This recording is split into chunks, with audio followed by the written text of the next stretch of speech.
तुम्ही पाहत आहात MCN न्यूज मराठी। वर्धा जिल्ह्यात टीईटी परीक्षेची सरसकट सक्ती करण्याच्या निर्णयाविरोधात शिक्षकांनी आक्रमक पवित्रा घेतलाय। केंद्र व राज्य शासनाच्या या निर्णयाच्या निषेधार्थ आज छत्रपती शिवाजी चौकात दंडवत आंदोलन करण्यात आलं।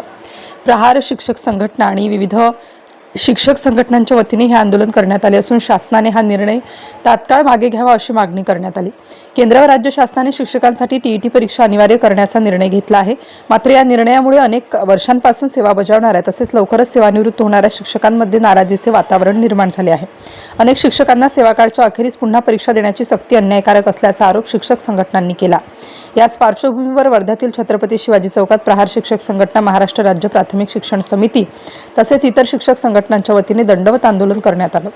आंदोलनादरम्यान शासनाच्या निर्णयाविरोधात जोरदार घोषणाबाजी करण्यात आली। प्रहार शिक्षक संघटनेचे अजय भुयर आणि शिक्षक नेते विजय कोंबे यांच्या नेतृत्वाखाली झालेल्या या आंदोलनात 2023 पूर्वी नियुक्त सर्व शिक्षकांना टीईटी परीक्षेतून कायमस्वरूपी सूट देण्यात यावी अशी प्रमुख मागणी करण्यात आली।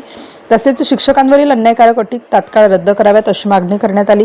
या मागण्यांचे निवेदन राष्ट्रपतींसह राज्याचे मुख्यमंत्री देवेंद्र फडणवीस आणि शालेय शिक्षण मंत्री दादाजी भुसे यांना पाठवण्यात आलं।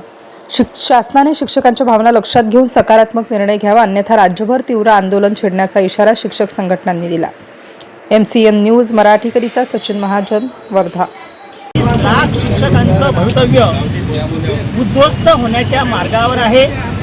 शिक्षण क्षेत्र पूर्ण कोलमडून जाण्याच्या स्थितीमध्ये आहे आणि या राज्यामध्ये, या देशामध्ये सेवेच्या 20-25 वर्षानंतर असा कोणताही विभाग नाही की ज्या विभागामध्ये 20-25 वर्षाच्या सेवेनंतर त्यांना एखाद्या परीक्षेच्या अटीच्या आधारे त्यांना पदोन्नती किंवा सेवेतून मुक्त करणे, अशा प्रकारची ही टीईटीची अट जी शासनाने लादलेली आहे किंवा सुप्रीम कोर्टाच्या निर्णयानुसार होऊ घातलेली आहे।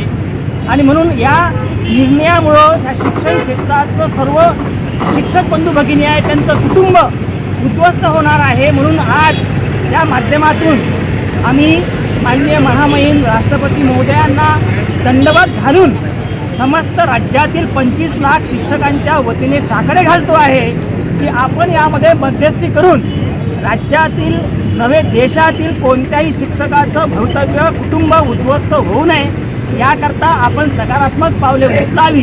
आणि याकरता आमचं हे आजचं दंडवत आंदोलन प्रहार शिक्षक संघटना व समिती शिक्षक समितीच्या समन्वयाने सुरू आहे।